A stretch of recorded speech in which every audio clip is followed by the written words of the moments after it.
আপনি আসছেন এখানে? আমার বাড়ির পাশে। বাড়ির পাশে নম করছে, এই দেখুন কত সুন্দর নম করছে বাচ্চাটাও। বাচ্চাটাও দেখুন।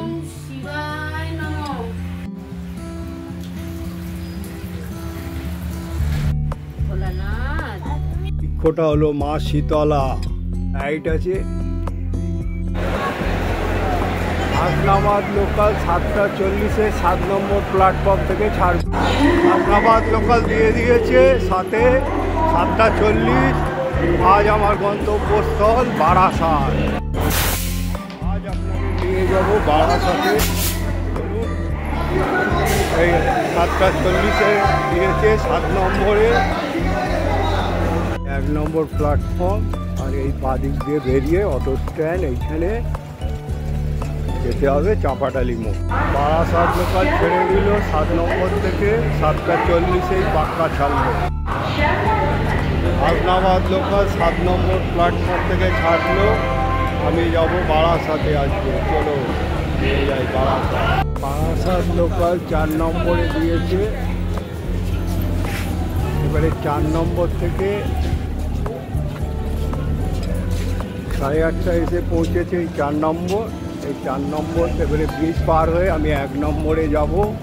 প্রথমে যাব চাপাডালি, তারপর ওখান থেকে টোটো করে আবার যাব। প্রথমে চাপাডালি যাব টোটো করে। এখন আমি ওভারব্রিজ দিয়ে 1 নম্বরে যাব। ধন্যবাদ লোকাল এখনও দাঁড়িয়ে আছি। যে লোকালে এসেছিলাম চলে যাচ্ছে ওভারব্রিজ দিয়ে। বারাসাত স্টেশনটাকে আপনাদের কাছে তুলে ধরলাম। আজ আমি যাব চাপাডালি। চাপাডালি হয়ে যাব ডাকাতকালী মন্দির। 1 নম্বর প্ল্যাটফর্ম দিয়ে যাব। বেরিয়ে অটো ধরে প্রথমে যাব ডাকাতকালী, প্রথমে যাব চাপাডালি, তারপর ওখান থেকে নিয়ে যাব ডাকাতকালী। এই 1 নম্বরের বাঁ দিক দিয়ে বেরিয়ে অটো ধরে যেতে হবে। 1 নম্বর প্ল্যাটফর্ম আর এই বাঁ দিক দিয়ে বেরিয়ে অটো স্ট্যান্ড, এইখানে যেতে হবে চাপাডালি মোড়। এ হলো অটো স্ট্যান্ড। আপনারা অটোতেও যেতে পারেন বা হেঁটেও যেতে পারেন। এ হলো চাপাডালি অটো স্ট্যান্ড, টোটো স্ট্যান্ড। এ হলো বারাসাত বাস স্ট্যান্ড। উত্তর 24 পরগনার বারাসাত বাস স্ট্যান্ড। এইখানে কলকাতার বি গার্ডেন, সাঁতরাগাছি সমস্ত বাস পেয়ে যাবেন। এই উত্তর 24 পরগনার বাস স্ট্যান্ড। বাস স্ট্যান্ডের নাম হচ্ছে তিতুমির বাস টার্মিনাল। কত বাস এখান থেকে যাওয়া আসা করে। Santragachi, B garden, Rambazar. চাপাডালির মোড়ে সেই স্বামী বিবেকানন্দ রোড আছে, তার ঠিক এই জায়গায় হচ্ছে অটো স্ট্যান্ড। এই হলো অটো স্ট্যান্ড, এইখান থেকে যাবেন। আপনাদের নিয়ে যাব বারাসাতের ডাকাতকালী বাড়ি, যেটা অবস্থিত পৌরসভার 22 নম্বর ওয়ার্ডের বাদুতে অবস্থিত। অটো করে এসে এইখানে নেমে যাবেন। নেবে এই হলো বনো ডাকাতকালী মন্দির। একে কোনো রিপেয়ারিংও করা হয় না। বট গাছ, অশ্বত্থ গাছে হয়ে গেছে। আজ আপনাদের বারাসাত বনো ডাকাতকালী মন্দিরে এনেছি। বারাসাত ডাকাতকালী বাড়ি, এখানে নরবলি হতো। বারাসাত মন্দিরের গায়ে আজও লেগে অলৌকিক ছাপ। উত্তর 24 পরগনার একটি শহর বারাসাত। মন্দিরটি বারাসাত পৌরসভার 22 নম্বর ওয়ার্ডের বাদুতে অবস্থিত, কিন্তু এর শহরকে কেন্দ্র করেই আছে বহু পুরনো স্থাপত্য। তেমনই এক পুরনো স্থাপত্য ডাকাতকালী বাড়ি, যা জরাজীর্ণ দেহ এবং রোমহর্ষক স্মৃতি নিয়ে আজও দাঁড়িয়ে। বারাসাত চাপাডালি থেকে কাজীপাড়া পেরিয়ে নদী ভাগ হয়ে প্রায় 3 কিলোমিটার রাস্তা পার হয়ে এই ডাকাতকালী বাড়ি। কথিত আছে সময়ের ভারে জরাজীর্ণ ভগ্নপ্রায় মন্দিরটি প্রায় 500 বছরের পুরনো। রঘু ডাকাত আরোগ্য এই মন্দির বর্তমান মন্দিরে মূর্তির কোনো অস্তিত্ব নয়। মন্দির গর্ভ থেকে বেরিয়ে আসা বট গাছকেই পুজো করেন ভক্তরা। এই জাগ্রত কালীবাড়িকে ঘিরেই আছে বহু জনশ্রুতি এবং মানুষের ব্যক্তিগত অভিমত। এক সময় ঘন জঙ্গলে ঘেরা একটি গোটা এলাকা, আর এক সময় ডাকাতের বিচরক্ষেত্র ছিল এই অঞ্চল। রঘু ডাকাত ওরফে রঘু ঘোষ, রঘু ডাকাত, তার ভাই বিধুভূষণ ঘোষ ওরফে বিধু ডাকাত, দুইজনেই ডাকাত করতে যাওয়ার আগে এই মন্দিরের মায়ের আরাধনা করত। আরাধনার কোনো ত্রুটি ছিল না তাদের। লোকমুখে শোনা যায় এক সময় ডাকাতি করতে গিয়ে ধরা পড়ে যাওয়ার রাগে ক্ষোভে মূর্তিটি তরোয়াল দিয়ে ভেঙে ফেলে রঘু ডাকাত। পরবর্তী এই ভগ্ন মূর্তিকেই পুজো করত সে। স্বাধীনতার পর এখানে বাসুদেবের একটা মূর্তি ছিল, যদিও পরে এটি চুরি হয়ে যাওয়ার এখানে আর মূর্তি স্থাপনের সাহস দেখায়নি কেউ। স্থানীয়দের কাছে থেকে জানা যায় এই মন্দির নাকি ঘটেছে নানা অলৌকিক ঘটনা। তাছাড়া স্বচক্ষে মাতৃ দর্শনের সুযোগ রয়েছে নাকি অনেকেই। এক সময় এখানে অষ্টধাতুর প্রতিমা কালী রূপে পূজিত করত রঘু ডাকাত, কিন্তু ডাকাত করার আগে নরবলি দিয়ে পাশের পুকুরে ভাসিয়ে দিত সে। এইভাবেই সেই নরবলির মাধ্যমে মাকে প্রসন্ন করত। আজও মন্দিরের পাশে রয়েছে একটি পুকুর। পুকুরের মূল ফটক দিয়ে ঢুকে বাঁদিকে গাছের শিকড়ে দেখা যায় একটি হাতের ছাপের মতো অবয়ব। গাছের একটি অংশ ও কালী রূপে পূজিত করা হয়। মানব দেহের নিম্নাংশের মতো দেখতে, নাভির চিহ্ন সুস্পষ্ট। হালে পৌরসভার তরফে মন্দিরের গর্ভের সামনে উঠোনটিকে বাঁধিয়ে দেওয়া হয়েছে। সামনে গড়ে উঠেছে একটি নতুন মন্দির। প্রতি অমাবস্যা মঙ্গলবার হোমযজ্ঞের মাধ্যমে মাকে স্মরণ করে ভক্তরা। দূর দূরান্ত থেকে মানুষ আসেন এখানে তাদের মনস্কামনা পূরণের জন্য। ভক্তদের কথায় মা নাকি তার সন্তানদের কখনো খালি হাতে ফেরান না। স্থানীয়রা আজও এই বহু প্রাচীন মন্দিরটি রক্ষণাবেক্ষণ করেন। মূর্তিহীন এই মন্দিরটি পুজোর সমান তালে চলছে। তাদের কথায় ভক্তিতেই আছে ভগবান, আর মাকে প্রসন্ন করতে মন প্রাণ দিয়ে আজও উদ্যত তারা। দূর দূরান্ত থেকে ভক্তরা এখানে মনস্কামনা পূরণের জন্য আসেন। তারা দাবি দেবী কাউকে খালি হাতে ফিরিয়ে দেন না। পশ্চিমবঙ্গের অলিগলি ছড়িয়ে আছে কালী মন্দির, তার বেশিরভাগ খোঁজ ভক্তরা জানেন না। কিন্তু এখানকার বহু কালী মন্দিরের সঙ্গেই জড়িয়ে আছে সুপ্রাচীন ঐতিহ্য ও অলৌকিক কাহিনী। এমনই ধরনের কালী মন্দিরের অন্যতম বারাসাতের বিখ্যাত ডাকাত কালী বাড়ি মন্দির। এই মন্দিরে আসতে গেলে বারাসাতের প্রথমে স্টেশন থেকে চাঁপাডালি, তারপর কাজীপাড়া পেরিয়ে নদী ভাগ হয়ে যাওয়া 3 কিলোমিটার দূরে এই কালী মন্দির। বহু পুরনো ও স্থাপত্য জরাজীর্ণ, বয়স হবে প্রায় আনুমানিক 500 বছর। কথিত আছে এখানে উপাসনা করত রঘু ডাকাত আর বিধু ডাকাত। দেখুন জরাজীর্ণ কি অবস্থা। এই বট গাছকেই এই তিনটে যে বট গাছের শিকড় আছে, এইটা হচ্ছে কালী রূপে পূজিত হয় মধ্যিখানেরটা, আর এটা হচ্ছে মা শীতলা রূপে পূজিত হয়, আর একেবারে শেষেরটা হচ্ছে মা মনসা রূপে পূজিত হয়। এখানে সব নিজেরাই নিজেদের পুজো দিয়ে যায়। প্রতি অমাবস্যা এবং মঙ্গলবার এখানে হোমযজ্ঞের মাধ্যমে দেবী বন্দনা করা ভক্তরা, বহু দূর দূরান্ত থেকে ভক্তরা এখানে মনস্কামনা পূরণের জন্য আসেন। তাদের দাবি দেবী কাউকে খালি হাতে ফিরিয়ে দেন না। তার স্থানীয়রা বহু প্রাচীন মন্দিরের দেখভাল করেন। এই মন্দির 500 বছরের। প্রথম দর্শন দেখলে পোড়া বা ভুতুড়ে বাড়ি বলেই মনে হবে, কিন্তু ভুল হবে।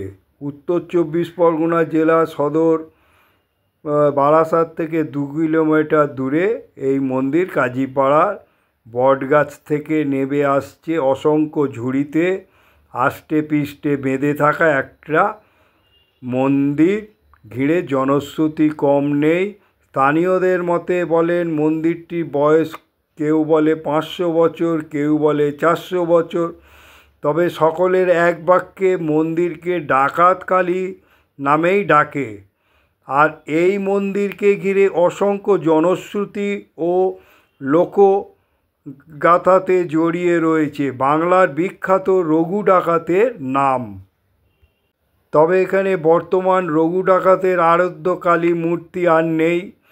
তবুও আজও পরিত্যক্ত এই কালীবাড়ি বলেই চলছে কালী পুজো। সেই বটগাছেই কালী রূপে পুজো করেন বারাসাতের কাজীপাড়ার বাসিন্দা। কথিত আছে এই কালীবাড়িতেই এক সময় দলবল নিয়ে ডেরা বেঁধেছিল রঘু ডাকাত আর বিদু ডাকাত।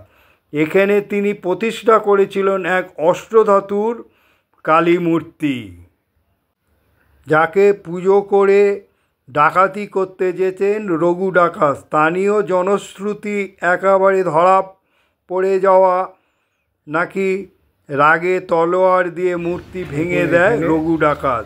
সেই ভাঙা মূর্তি পুজো হতো। পরে কিন্তু মূর্তি চুরি হয়ে যাওয়ার পর বটগাছেই কালী রূপে পুজো করার রীতি।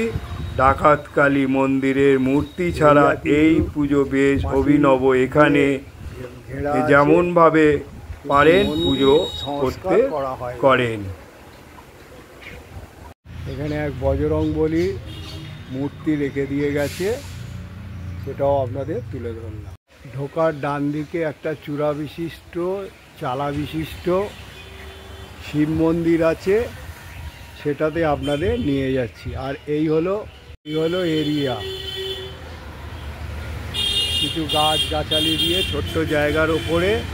আর মন্দির সংস্কার হয়নি, মন্দির যেরকম আছে সেরকমই আছে।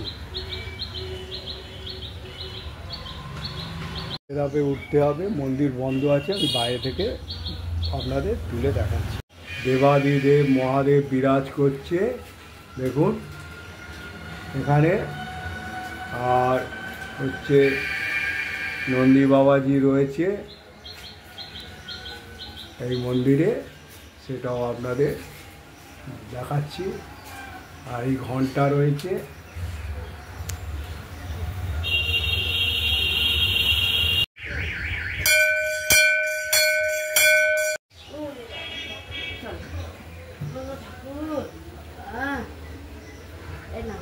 পুজোটা কখন কখন হয় এখানে? অমাবস্যাতে হয়। আর আর সবাই পুজো দেয়, সবাই। আচ্ছা, মঙ্গলবার শনিবার এখানে আসে লোক? হ্যাঁ, আমি এখানে নিজেরা পুজো দেয়, কোনো ব্রাহ্মণ আসার দরকার নেই? ব্রাহ্মণ আসে কখন? যখন অমাবস্যার সময়। ওই যখন, ওটা কি রাত্রির বেলা হয় পুজোটা? রাত্রির বেলা পুজো হয় ও এখানে। আর সবাই আপনার খুব জাগ্রত না? হ্যাঁ, সবার আশা পূর্ণ হয় এখানে। শিব মন্দিরটা শুধু নতুন করেছে, হ্যাঁ, আর এই মন্দিরটা পুরনো। হ্যাঁ, এটা পুরনো, খুব পুরনো মন্দিরটা মানে বহুত প্রাচীন মন্দির। তো রঘু ডাকাতের মন্দির। আপনি আসছেন এখানে? আমার বাড়ির পাশে। বাড়ির পাশে প্রত্যেক মঙ্গলবার শনিবার আসি মায়ের আর মায়ের কাছে আসেন, আর ওখানে আলতা সিঁদুর সব দিয়ে যায়। খুব জাগ্রত। আপনার যেটা মানে আপনি বিশ্বাস করবেন না, আমার ছেলে সাপে কামড়িয়েছিল, তাই আমি এখানে মার পাঁঠা দিয়ে মানসিক করেছি। আমি কি বলবো, আমার ছেলে সুস্থ হয়ে ফিরে আসলে আমি এখনো মানসিকটা দিতে পারিনি, আমি দেবো মার কাছে। আচ্ছা, এখানে বলিটা কোথায় হয়? এই সামনে দিয়ে দেয় বলিটা। সামনে এইখানে বলি কাঠ তো নেই? না, এখানে কাঠ নেই, কিন্তু কলা গাছের উপরে দেয়। কলা গাছের উপরে দেয় বলি। মায়ের মন্দির খুব জাগ্রত এখানে, মানে পাঁঠা বলি হয়? পাঁঠা বলি হতো, যেমনি আমি মানসিক করেছি। হ্যাঁ, আপনি দেবেন। আর এখানে এমনিতে কারোর যদি মানসিক থাকে মায়ের কাছে তাহলে দেয়। হ্যাঁ, আর সবার মনে করেন বিয়ে, এখানে অনেক বিয়ে হয় দাদা। বিয়েও হয়?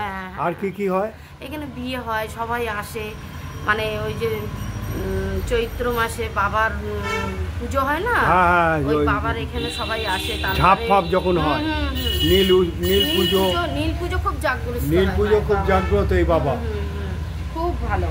ভক্তরা যখন আসে পুজো দেয়। শিবলিঙ্গে জল ঢালছেন, মনস্কামনা করছেন, ওনার মনস্কামনা পূর্ণ হয়েছে। দেখুন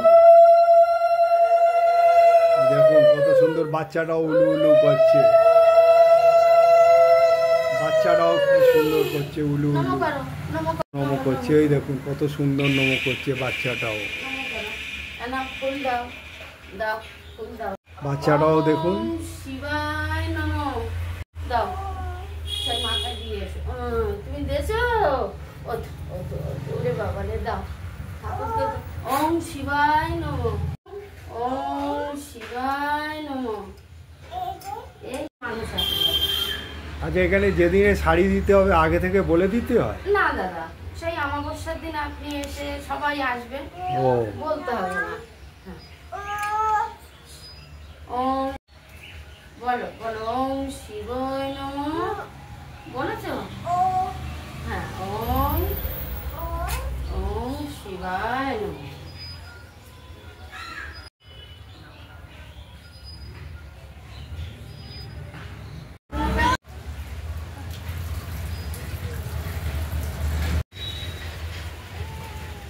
আগে দেখুন বট গাছে দিল।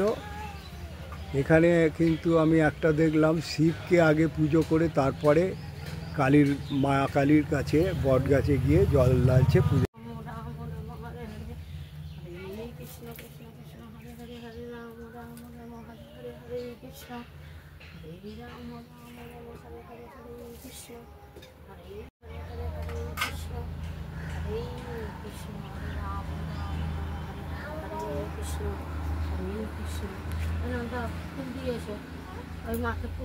এখানে একটা কি ব্যাপার হচ্ছে, নিজেই নিজের পুজো করে নিজের মনস্কামনা করে যায়, আর অমাবস্যাতে পণ্ডিত মশাই আসে।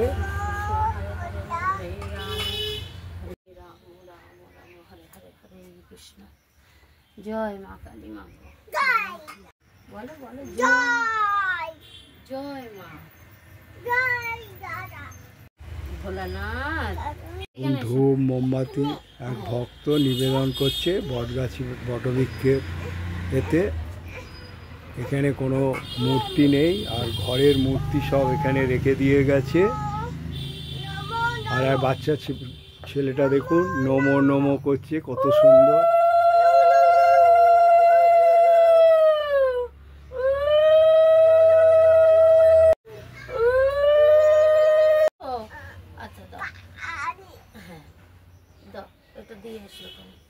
নম করো, এখানে নম করো, এখানে এসো,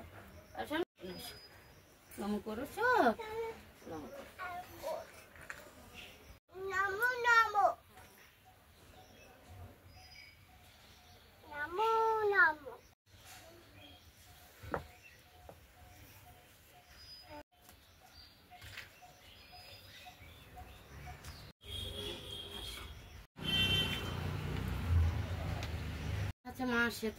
এটা শীতলা মা, আর এটা মা কালী, আর এই হচ্ছে মা মনসা। এখানে তিনটে যে বৃক্ষ আছে, তিনটে দেবতা এখানে হিসাবে এখানকার মানুষ এবং বাইরে থেকে এসে দেয়। এটা হচ্ছে মা শীতলা আর মা মনসা, তিনটে হচ্ছে। একটা হলো মা শীতলা, মা কালী আর মা মনসা বিরাজ করছে। ভক্তরা এসে নিজেদের পুজো নিজেরা দিচ্ছে, দেখুন কত সুন্দরভাবে। এই মন্দিরে ঘন্টাও আছে, দেখুন ঘন্টাও বাজালাম। আর ভক্তরা দেখুন এই বৃক্ষে নিজেরাই নিজেদের পুজো দিচ্ছে, সেটাও আপনাদের কাছে তুলে ধরলাম। ওটা হলো মা শীতলা, দেখুন মা কালী, মা মনসা, এইভাবে এখানে এই বৃক্ষকে পুজো করা হয়। এই মন্দির দেখুন কীরকম ভগ্ন অবস্থায়, বটগাছ ওপর দিয়ে চলে গিয়েছে, পড়ে আছে। পাশে নতুন এক শিব মন্দির করেছে। এই হলো এরিয়া নিয়ে এই মন্দির, আর এই হলো মন্দিরের বাইরে এইটা যা করে দিয়েছে। আর এই মন্দির যেরকম ভগ্ন অবস্থায় আছে, অসুস্থ গাছ বেরিয়ে গেছে, বট গাছ বেরিয়ে গেছে সেইভাবেই। আর এই হলো মন্দিরের বাইরের অংশ, সেটা দেখুন। এই হচ্ছে চায়ের দোকান আছে এখানে একটা, তার ভগ্ন অবস্থায় এই মন্দির, তার পাশেই শিব মন্দির। একটা পার্কের মতন করে দিয়েছে স্থানীয়রা, মানে বা কমিটি থেকে। সেই কমিটি এখনও নাকি পরিচালনা করে। আর এই ভগ্ন অবস্থায় এই ডাকাতকালী মন্দির দেখুন, জরাজীর্ণ। এখানে মানুষ খুব জাগ্রত এবং এখান দূর দূরান্ত থেকে এখানে পুজো দিতে আসে ভক্তরা। দেখুন এই হলো এরিয়া, পাশে একটা পুকুর আছে, এই দেখুন বৃক্ষ। আর পাশে একখানা, তার পাশেই হচ্ছে ঠাকুর তৈরি হয়, দেখুন সেটাও আপনাদের কাছে তুলে ধরলাম। এখানে নমস্কার বন্ধু, আজ আপনাদের বারাসাত হয়ে চাপাডালি হয়ে নিয়ে আসলাম বনো ডাকাতকালী মন্দিরে, এই তার ভগ্ন অবস্থায়। আর এখানে তিন যে বটবৃক্ষ আছে, মা মনসা, এই মা মনসা, মা কালী আর মা শীতলা, এই তিন হিসাবে পুজো করা হয়। এটা আপনাদের এখানে যে একটা শিব মন্দির আছে সেটাও দেখিয়েছি। প্রথমে শিব ভক্তরা আসছে এখানে, শুধু অমাবস্যাতেই পণ্ডিত মশাই এসে পুজো করে। আর এখানে যা একটা ভক্ত বলে গেল। আর এখানে প্রথমে শিবের পুজো দিয়ে তারপরে এখানে এই তিন বৃক্ষ বটবৃক্ষকে মা শীতলা, মা কালী এবং মা মনসাকে পুজো দিয়ে চলে যাচ্ছে। তাই ব্লগটা আমি সব কিছুই আপনাদের তুলে ধরে দেখালাম। যদি দেখে ভালো লেগে মনে করেন তাহলে লাইক শেয়ার, যত শেয়ার করবেন লোকে জানতে পারবে এইরকম প্রাচীনতম কত ডাকাতকালী মন্দির এইরকম পড়ে রয়েছে। এগুলো সংস্কার করতে গেলেও সংস্কার করা যায় না, কমিটিরাই পরিচালনা করছে এখনও।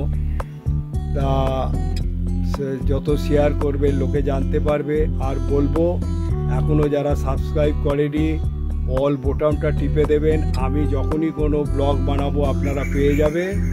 তা আপনারা ভালো থাকুন, সুস্থ থাকুন।